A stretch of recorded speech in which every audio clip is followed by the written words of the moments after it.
There's one word that makes you sound more fluent in English instantly. Native speakers use it constantly. Learners almost never do. The word is so.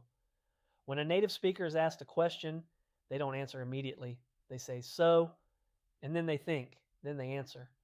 So the thing about that is, so I actually had the same problem once.